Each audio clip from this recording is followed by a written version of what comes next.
渤海湾今天大风，没有考捕计划，准备开个安全会议。今天喇叭通知一下，驾驶台开会了啊。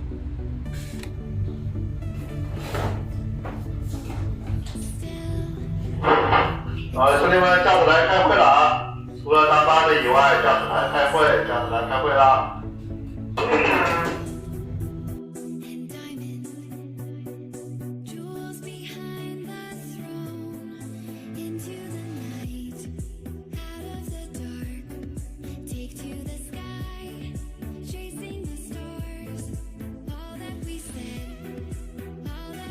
摔到4月份了啊，那个能见度不良天气频发，公司发了一些那个有关于能见度不良等的一些题目啊，还有个邵玉成碰到一些题目，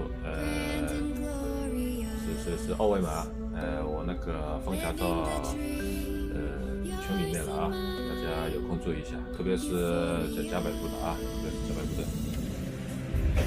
就是装卸货值班还是老套套，大家一定要注意。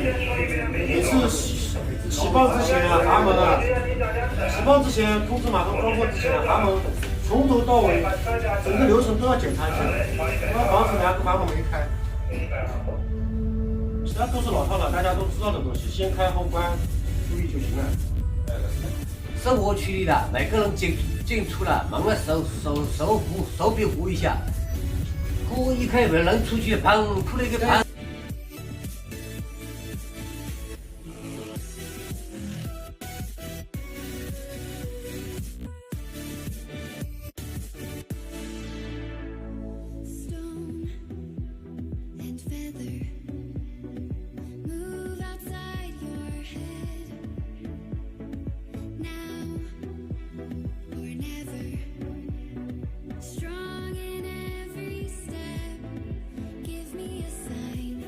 反手的地方手拉着一点，有的时候风大风吹着。这个是穿了配头这买的自闭器不一样，信号不一样。像我们那一层啊，你房间门口那外边的那个自闭器特别大，它信号比较大，压力就比较高。这个有可能是啊，我也不叫你不是嘛？那个喇叭门还行，门还行。你能听见就算睡个差不多，你知道吗？